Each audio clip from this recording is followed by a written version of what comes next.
சட்டமன்றத்தை பொறுத்தவரை அது டிராமா மன்றமாக மாறிவிடக் கூடாது என்பதுதான் என்னுடைய கருத்துங்கண்ணா. சட்டமன்றம் ஆக்கப்பூர்வமாக உணர்வு பூர்வமாக மக்கள் பிரச்சனைகளை மட்டும் பேசக்கூடிய இடமா இருக்கணும். ஆனா இன்னைக்கு நாம் பார்க்கும் பொழுது ஏதோ பழைய பஞ்சாயத்துல சட்டமன்றத்துல தீர்த்து கொள்வதாகத்தான் நான் பார்க்கிறேன்.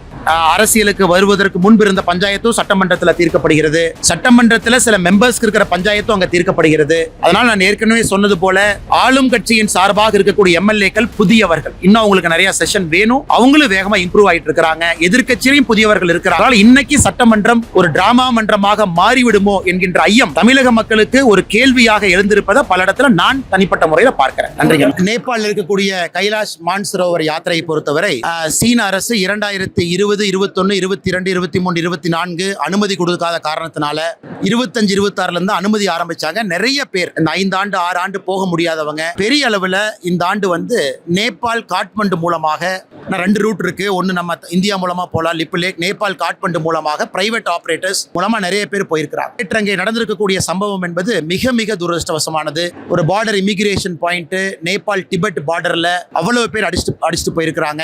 ஈரோட்டில இருந்து, கரூர்ல இருந்து, ராமநாதபுரத்திலிருந்து, சென்னையிலிருந்து நிறைய டூர் ஆபரேட்டர்ஸ் கூட்டிட்டு போயிருக்காங்க.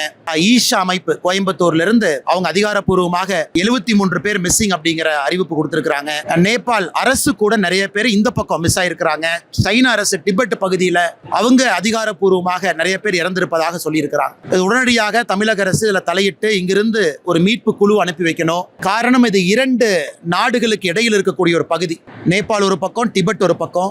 துரிதமாக என ஏற்கனவே இந்த யாத்திரைக்கு 2018 நான் போயிருக்கிறேன். நிறைய காம்ப்ளிகேஷன் இருக்கு சைனா சைட்ல. அவ்வளவு ஈஸியா இறந்து போனவருடைய உடலை கூட கொண்டு வருவது ரொம்ப கஷ்டம். அதனால் என்னுடைய வேண்டுதல் எல்லாம் தமிழகத்தினுடைய அரசு வேகமாக ஒரு மீட்பு குழுவை அனுப்பணும். அவங்க அங்க இருக்கக்கூடிய இந்திய அரசினுடைய எம்பசியோட தொடர்பில் இருக்கணும். உறுதியான தகவலை வேகமாக மக்களுக்கு கொடுக்கணும். யாராவது கஷ்டத்தில் இருக்கிறாங்க, காப்பாற்ற முடியும், இன்ஜுரி ஆயிருக்குன்னா அவர்களுக்கான முயற்சி எடுக்கணும். இறந்து போனவங்களுடைய சடலங்களை திரும்ப கொண்டு வரணும். இதையெல்லாம் கூட தமிழக அரசு செய்யணும். ரொம்ப ரொம்ப துரதிருஷ்டவசமானது. ஒரு கிளேசியல் லேக் உடைந்து அங்கிருந்து அந்த மிகப்பெரிய ஒரு வேகத்தோடு தண்ணீர் நிறைய ஊரை காலி பண்ணிருக்கு, பிரிட்ஜை உடைச்சிருக்கு, இமிகிரேஷன் சென்டரை மொத்தமா கொலாப்ஸ் பண்ணிருக்கு. இதை நினைத்து கூட பார்க்க முடியாத ஒரு சம்பவம். ஏன்னா இதற்கு முன்பு கூட சில ஆண்டுகளுக்கு முன்பு இதே மாதிரி நடந்த பொழுது ரூட்டை மாத்தினாங்க. இது மாற்றப்பட்ட 2வது ரூட். இந்த ரூட்டிலும் கூட இது நடந்திருப்பது ரொம்ப துரதிருஷ்டவசமான விஷயம். அதனால இறந்து போன எல்லா பெரியோர்களுக்கு, என கைலா யாத்திரை போன எல்லா பெரியோர்களுக்கும் கூட இந்த நேரத்தில் என் சார்பாக எல்லோரும் சார்பாக கூட அஞ்சலியை தெரிவித்துக் கொள்கின்றோம். அந்த குடும்பங்கள் இன்னும் ஸ்ட்ராங்கா இருக்கணும் அப்படின்னு அந்த நேரத்தில் வேண்டிக்கிறோம். இன்னைக்கு மாணவர்களை நீங்க கல்லூரியில அரசியல் செய்ய விரும்பல, கல்லூரியில மாணவ செல்வங்களுக்கு அந்த ஸ்டூடெண்ட் பாடியை நீங்க ஊக்குவிக்கல அப்படின்னா அவங்க நிறைய பேருக்கு எப்படி பேசுறதுன்னு கூட தெரியாது. ஒரு அத்தாரிட்டி எப்படி பேசுறது, கல்லூரியில் எப்படி பேசுறது, அரசாங்க அதிகாரிட்ட எப்படி பேசுறது, மக்கள்கிட்ட எப்படி பேசுறது. இந்த சிஜேபி போன்ற ஆர்ப்பாட்டங்கள்லாம் நீங்க வெளியே பாக்குறீங்க. அதெல்லாம் ஒரு பக்கம் இந்த பென்டப் இஷ்யூஸ்னுடைய ஆர்ப்பாட்டமாக இருந்தாலும் கூட இன்னொரு பக்கம் கல்லூரி அரசியல் சரியாக இருந்தால் பல பிரச்சனைக்கு அதே தீர்வாக இருக்கும். உச்சநீதிமன்றத்தினுடைய ஜேஎம் லிங்டோ கமிட்டி அதை உச்சநீதிமன்றம் போட்டிருந்தும் கூட இன்னும் தமிழகத்தில், இந்தியாவில் குறிப்பாக தமிழகத்தில் கல்லூரி அரசியல் என்பது மிக மிக மோசமாக இருக்கு. அரசியல் கட்சிகளுக்கு வரக்கூடிய இளம் தலைவர்களும் நமக்கு கிடைப்பதில்லை. கல்லூரியிலிருந்து நமக்கு இல்ல. அதே போல கல்லூரியிலிருந்து அரசியல் கற்றுக்கொண்டு வேறு துறையில நிபுணர்களாக செல்வதற்கான வாய்ப்பு மறுக்கப்படுகிறது. அதனாலதான் இந்த கல்லூரியில் நான் பேசும் பொழுது இது முறைப்படி எலெக்ஷன்ஸ் நடத்தி அதிலிருந்து மாணவ செல்வங்களை தேர்ந்தெடுத்திருக்கிறாங்க. அது உள்ளபடியே ஒரு நல்ல ஒரு மகிழ்ச்சியான விஷயம் என்பதை இங்கே குறிப்பிட்டேன். நான் சில விஷயத்துல ரொம்ப ஓப்பனா இருக்குங்கண்ணா.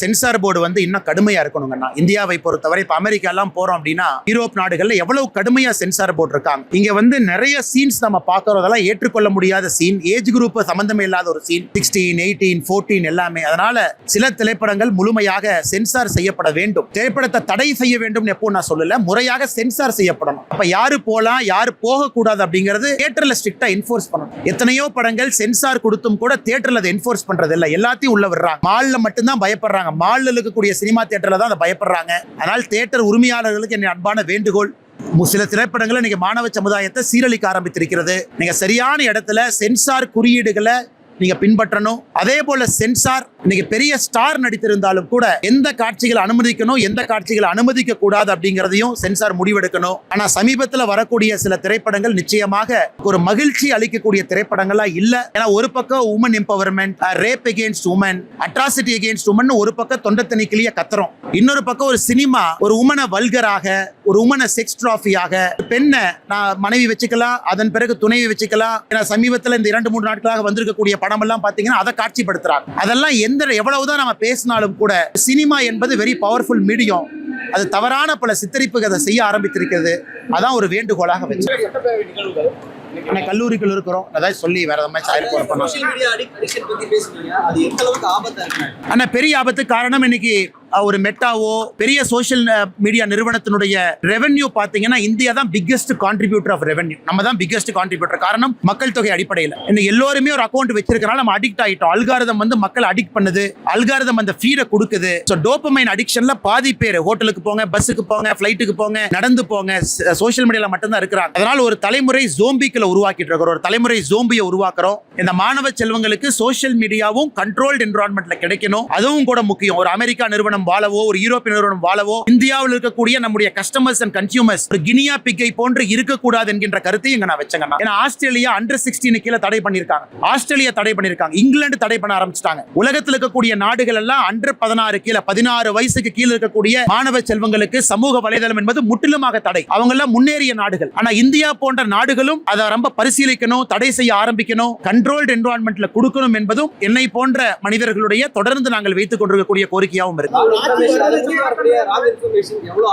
நிறையங்கண்ணா சோஷியல் மீடியாவை பார்த்து கொலை பண்றாங்க. சோஷியல் மீடியாவை பார்த்து கொலை பண்ணதுக்கு அப்புறம் அந்த கிரைம் சீனை எப்படி எடுக்க வெளியே வரலான்னு பாக்குறாங்க. அதில் நல்லதும் நடக்குது இல்லைன்னு நான் சொல்லிங்கன்னா. ஆனா நிறைய கெட்டது நடக்குது. பால்லியா பருவம், வயது குறைவான ஒரு பருவம், 14, 15, 16 இம்பர்சனபிள் மைண்ட், எதை பார்த்தாலும் நம்பக்கூடிய ஒரு வயசு. இன்னைக்கு இந்தியாவுடைய சமூக வலைதளத்துடைய தாக்கம் அதிகமா இருக்கு. ஆஸ்திரேலியா, இங்கிலாந்து எல்லாரும் பின்பற்றும் பொழுது இந்தியா போன்ற நாடுகள் கடுமையான சட்டங்களை கொண்டு வருவதற்கு எதற்காக தயங்க வேண்டும் என்பதும் என்னுடைய கருத்துங்க.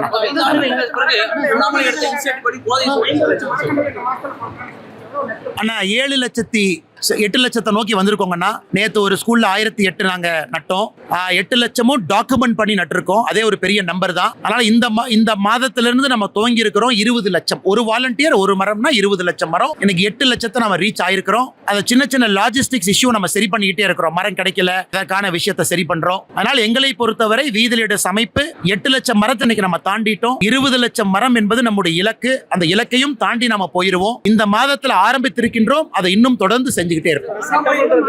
அதனால நாங்க மத்தவ மாதிரி நான் கொடுக்கிற டேட்டா எல்லாமே ஆத்தென்டிக் டேட்டா மட்டும்தாங்க நான் சொல்லுவேன். ஏன்னா அக்கௌண்டபிலிட்டி எங்களுடைய அக்கௌண்டபிலிட்டி. அதனால் நிச்சயமாக மரமாக இருக்கட்டும், நம்ம செய்யக்கூடிய நிகழ்வுகளாக இருக்கட்டும். இன்னைக்கு நம்ம பேசிட்டு இருக்கும் பொழுது பழனியில சண்முக நதியினுடைய சுத்தத்தை ஆரம்பிச்சிருக்காங்க.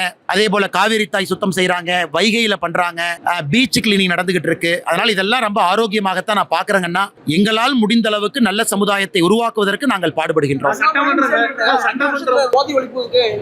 மாற்றங்கள் வந்திருக்கு சார். நீங்க போதைக்காக ஒரு எடுப்பீங்க. ஆனா கடந்த 5 ஆண்டுகளை விட இப்ப காவல்துறை நிறைய பக்கம் போய் ரேட் பண்ணி ஸ்டூடெண்ட்ஸோட பிடிக்கணுங்கன்னா அது காவல்துறை செய்வது சப்ளைங்கண்ணா. நீங்க டிமாண்டை கண்ட்ரோல் படுத்த முடியாம போதைப் பொருள் நம்ம கட்டுப்படுத்த முடியாதுங்கன்னா. கல்லூரி ஒரு கல்லூரியிலையும் ட்ரக் அம்பாசிடர் இருக்கணும். பத்திரிகை நண்பர்கள் நீங்க தான் ரொம்ப முக்கியம். நீங்க அதை பத்தி பேசணும், எழுதணும். அரசை இன்னும் நீங்க ஃபோர்ஸ் பண்ணணும். அதனால அரசு செய்வது சப்ளை கண்ட்ரோல்.